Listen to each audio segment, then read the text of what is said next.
$150,000. That was the amount stolen by the Von der Linde gang in the Blackwater ferry heist, the biggest robbery in the history of the West. But what should have been a triumph ended up being the beginning of the end. Agents showed up too quickly, gang members died, the shootout was brutal, and the money simply vanished. Dutch always said he kept it in a safe place, but if this is true, why did he never come back to get it? Or did he come back? Today we are going to investigate the biggest mystery of Red Dead Redemption 2. Where the hell did the Blackwater money go? I'll show you two theories, one widely accepted by the community and another alternative that raises some interesting doubts, and in the end you will be able to decide if the money was recovered or if it's still buried somewhere waiting for someone brave enough to go after it. Well, to understand this, we need to go back to the beginning, to the day everything went wrong, the day when Dutch, Micah, and the rest of the gang attacked a ferry loaded with money and ended up plunging the whole group into an irreversible disaster. At the beginning of the plot, we meet a Van der Linde gang in shambles picking up the pieces of the failed Blackwater ferry heist, a lucrative heist devised by Dutch and Micah that yielded $150,000 in profit. Everything was going as planned until the moment the gang got their hands on the money. Almost immediately, an avalanche of authorities fell upon them. Local sheriffs, armed militias, and even private agents from the National Detective Agency Pinkerton. They arrived too quickly, as if they already knew exactly what was going to happen. Cornered on all sides, the gang was forced into a brutal shootout, a confrontation that left dead bodies everywhere, including important members like the Calander brothers and Jenny Kirk, as well as the brothers and the poor girl. Another thing left behind was the heist money. As you can imagine, $150,000 is not exactly easy to carry through the streets of Blackwater, especially when multiple authorities are on your tail. That's why Dutch hid the money in the city in a safe location to avoid being found by the authorities. The plan was to hide the loot right under the noses of the authorities to later come back and retrieve the money once the dust settled. As revealed by Arthur in a dialogue with Trelawney, the only person besides Dutch who knew about the whereabouts of the money was Rosaria. In response, Trelawney mocks as always, saying it must be wonderful to have so much trust in one's parents. In fact, he is not wrong, as not even Arthur or John were informed of the money's location. This information remains a true mystery throughout the course of the game, as we never discover the truth. All that is left for us is to speculate, and that is precisely what I will do in this video, presenting two distinct theories. One solid and well-founded theory, which I and 99% of the community believe to be true. Finally, I will present a second alternative theory that, although not as credible as the first, is still well-founded and interesting.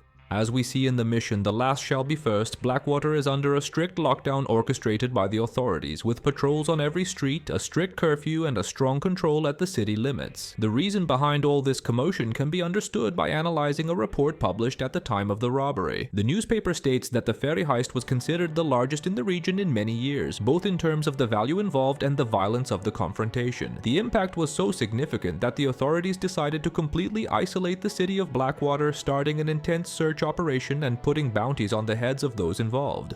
According to the report, authorities were working with the hypothesis that the money was not taken by the gang during the escape, but rather hidden somewhere in the city before the gang fled to the mountains. This theory caused the local population to enter a state of paranoia, with several residents digging up gardens, squares, and empty lots with their shovels, believing they could find the buried fortune right under the authorities' noses. Despite the relentless searches, nothing was found, no concrete clues emerged, and the money simply vanished. But why, even with all this mobilization, has no one ever found even a trace of the sum? Perhaps because the hiding place was chosen with such coldness and intelligence that no one would ever dare to look there, and that's where the clues begin to emerge. During the mission The New South, Dutch reveals something curious, saying that his mother is buried in Blackwater. Did I ever tell you my mother's buried in Blackwater? Really? She is? Apparently so. I only found out from an uncle of mine years later. Last I knew, she was still outside Philadelphia. I left home at 15 and didn't see her again. She and I didn't always see eye to eye. I wasn't always a very obedient child. I can only imagine. Still, I loved her in my own way, and she me in hers. Somehow, even from the grave, she managed to have the last laugh. He comments on this almost randomly as if he were venting during a fishing trip, but pay attention because this line will make even more sense later on. He ends the sentence with a peculiar remark saying that even after his mother's death, she had the last word. Arthur listens quietly but notes in his journal that Dutch was pensive that day, and this is no coincidence. Arthur recorded this thought in his journal because he understood it was important. The line may go unnoticed by most players, but for the attentive ones it doesn't sound like a common vent. It sounds like a veiled revelation. Think about Dutch's profile. A theatrical, symbolic man who always acts with a touch of philosophy and drama. If he had to hide the proceeds of a huge heist, he wouldn't choose just any hole. He would choose a place with meaning, an untouched, safe, and above all, sacred place. During the game, he repeats several times that the money is in a safe place that only he and Hosea knew, and no matter how much Micah insisted, Dutch never revealed the whereabouts of the money, not even to his most loyal henchmen. Something was holding him back, or rather, someone. The most accepted theory among fans points to just one place, a place that has been in front of our eyes the whole time, but no one ever thought to investigate. Imagine a quiet land where the wind blows leisurely through ancient trees and withered flowers, a place where time seems to have stopped and the names engraved on the tombstones tell stories that no one remembers anymore. Their footsteps echo like whispers and each stone seems to hold a secret. It is a ground where no one dares to dig, where pain was buried along with memory and dust rests untouched by time and guilt. In this dark and sacred scenario lies the perfect hideout disguised not with locks or weapons but with silence, taboo, and respect. Blackwater Cemetery. More precisely, at the grave of Dutch's mother, Greta van der Linde. Yes, you may not even know it, but she actually has a registered tombstone in Blackwater Cemetery. And here everything makes sense. In a highly conservative and Catholic society of the 20th century, no one in their right mind would commit the blasphemy of violating a cemetery, let alone digging up the grave of an unknown woman in search of outlaw money. Not even the Pinkertons would dare such a thing. It is a protected place not only by the earth but by the respect and taboo of death. If Dutch really hid the money there, he did it with the certainty that it would be safe and that no lawman would step on that ground with the intention of digging, and that only he and maybe Hosea would know the true meaning of that place. But here comes an even more interesting detail. Dutch didn't have a good relationship with his mother. The way he talks about her is bitter. He doesn't speak with affection or nostalgia. When he says that she had the last word even after death, it seems more like a resentful outburst than a tribute. And this makes everything even darker, because if this theory is correct, Dutch hid the money right in the tomb of the woman he despised. It's as if he's saying, "You tormented me in life, now you'll keep my secret in death." It's cruel, it's cold, it's Dutch van der Linde at its core, and this choice is also practical as no place would be safer and less suspicious, and no one, absolutely no one, would imagine digging there. A well-kept secret, a hidden fortune, and a hiding spot that only Dutch and Hosea knew. But as much as this gravestone theory makes sense, there is still an uncomfortable possibility, a possibility that no one likes to consider. What if all of this was just another illusion created by Dutch? What if the famous Blackwater money was never recovered by anyone? Yes, even though the epilogue shows Micah and Dutch together in a hidden cabin in the mountains with a supposed rescued fortune, there are indications that it may have been just a hoax. And that's what the next theory is about, a more skeptical, colder point of view. But if you look closely, it may be the closest to the truth.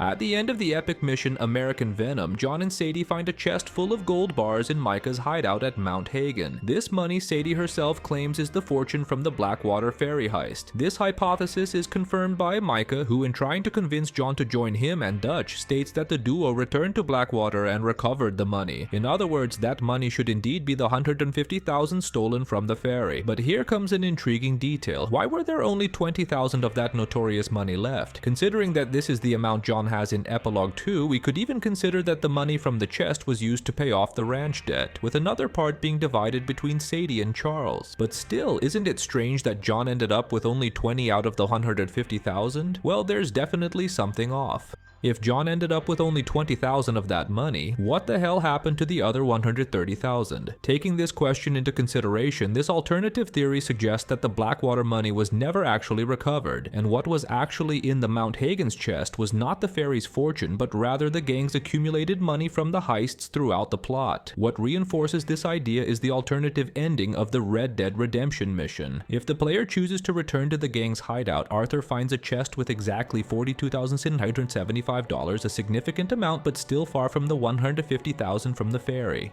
In the epilogue 2, we see that John ends up with only 20,000 in his possession, which raises even more questions about what happened to the rest of the money. Another thing that doesn't make sense is Micah's whereabouts in the epilogue, because if he had indeed recovered the 150,000 from the ferry with Dutch, why on earth would they be hiding out on a remote mountain peak in sub-zero temperatures with no comfort in a trashy cabin? $150,000 would be equivalent to about $5 million today, meaning that this money had an absurd purchasing power. Micah and Dutch could have fled to literally anywhere on Earth, so why would they choose to remain fugitives in the United States in such an uncomfortable place? It's something that simply doesn't make sense. Considering that the money from Blackwater was never actually recovered, this alternative theory makes a connection between the events of Red Dead 2 with the events of Red Dead 1, because as those who played remember, during the plot, Dutch and his gang cause a real commotion in Tall Trees and West Elizabeth, committing a series of atrocities, and Dutch even invaded the central street of Blackwater without caring about the authorities and the risk involved. According to supporters of the theory, such actions would serve as a distraction to finally recover the buried money in Blackwater. Look, I'll tell you that this makes a lot of sense, but as incredible as this theory is, it has many gaps and problems that weaken it, like the characters' dialogues, for example.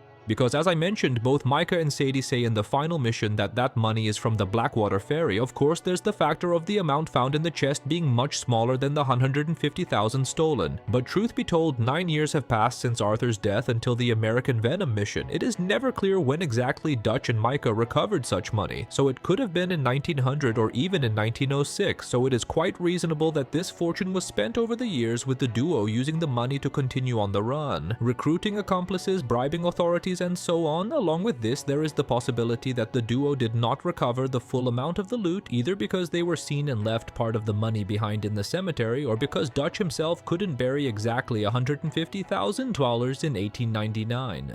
Throughout all the chaos of the shootout, part of the loot may have been lost in the streets during the escape, which would be very likely because, as we see in several heists throughout the game, it is common for each gang member to carry a bag with part of the stolen amount. In other words, if members like Mac Callander, who died in the confrontation, or Sean Maguire, who was captured and injured, were carrying part of the money, it is very possible that this part was lost right there in the heat of the shootout. This would explain why, even though they stole 150,000, Dutch may have only been able to hide a fraction of the original amount. So despite the gang having stolen 150,000 from the ferry, this does not mean that Dutch buried exactly this amount. Another interesting point of the theory is the fact that Dutch is trying to recover that money in Red Dead 1, which would justify his audacity to enter Blackwater so recklessly. This makes sense at first glance, but this idea falls apart when we analyze the cemetery of the city, because unlike the map in 2018, the Blackwater Cemetery in Red Dead 2010 does not contain Dutch's mother's tombstone. In other words, this was something inserted only in the second game. In fact, looking at this information that the tombstone was only completed in the second game, it really strengthens the theory because Rockstar placed it there precisely to fulfill this narrative purpose, strengthening the idea that the money was buried in that grave.